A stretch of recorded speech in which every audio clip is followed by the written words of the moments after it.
La French Tech Limousin compte plus de 80 entreprises qui œuvrent toutes avec un objectif d'innovation dans des secteurs différents, environnement, santé, numérique, grand âge. Avec Limoges Métropole, c'est un véritable point d'appui pour les entreprises.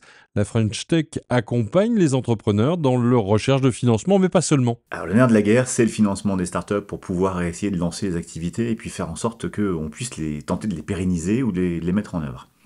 Dans un contexte économique compliqué, c'est-à-dire qu'on n'a pas de budget, c'est-à-dire qu'on ne sait pas si la French Tech existera demain, on ne sait pas réellement quelles sont les ambitions économiques du gouvernement, les clients finaux ont du mal à se positionner sur, pourquoi pas, même la prise d'achat ou la mise en œuvre de programmes avec des startups.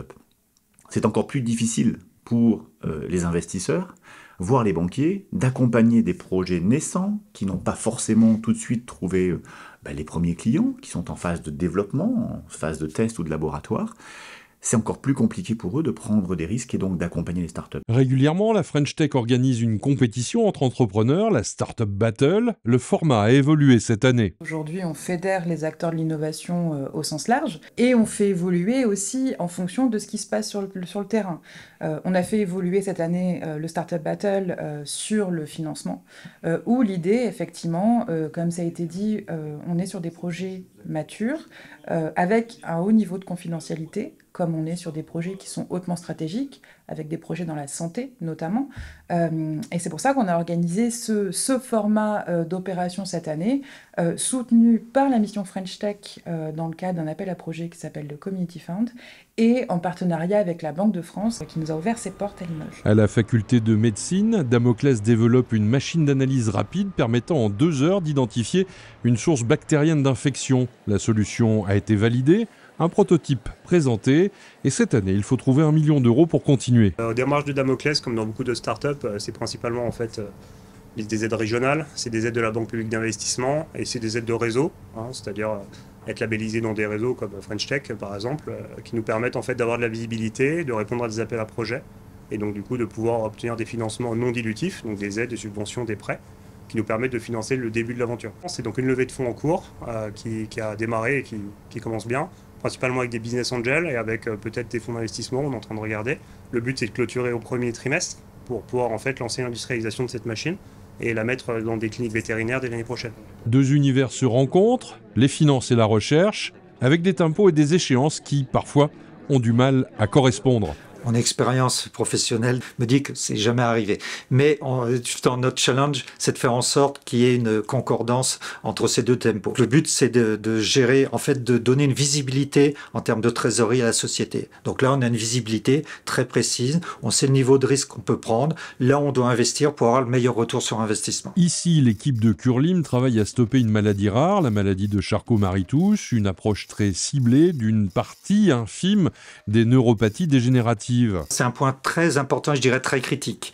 Le danger de nos solutions, c'est d'être trop ambitieux. C'est-à-dire, on a une solution, on va répondre à toutes les maladies, toutes les neuropathies. Si on fait ça, il faut beaucoup de budget et on a un risque de défocalisation. Donc, dans un premier temps, il faut aller sur les preuves de concept, aller jusqu'à la fin de préclinique sur une solution, montrer que ça fonctionne.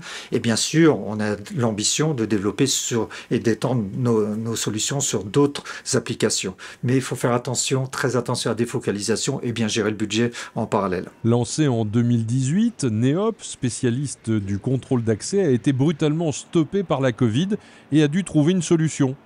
Et à ce moment-là, donc on s'est posé la question de savoir comment rebondir. Et donc on s'est associé avec un industriel de la région Nouvelle-Aquitaine qui a investi dans la société en faisant une augmentation de capital, ce qui nous a permis du coup de prendre une nouvelle direction, puisque faire rentrer un industriel, c'est aussi faire rentrer des compétences et les partager réciproquement.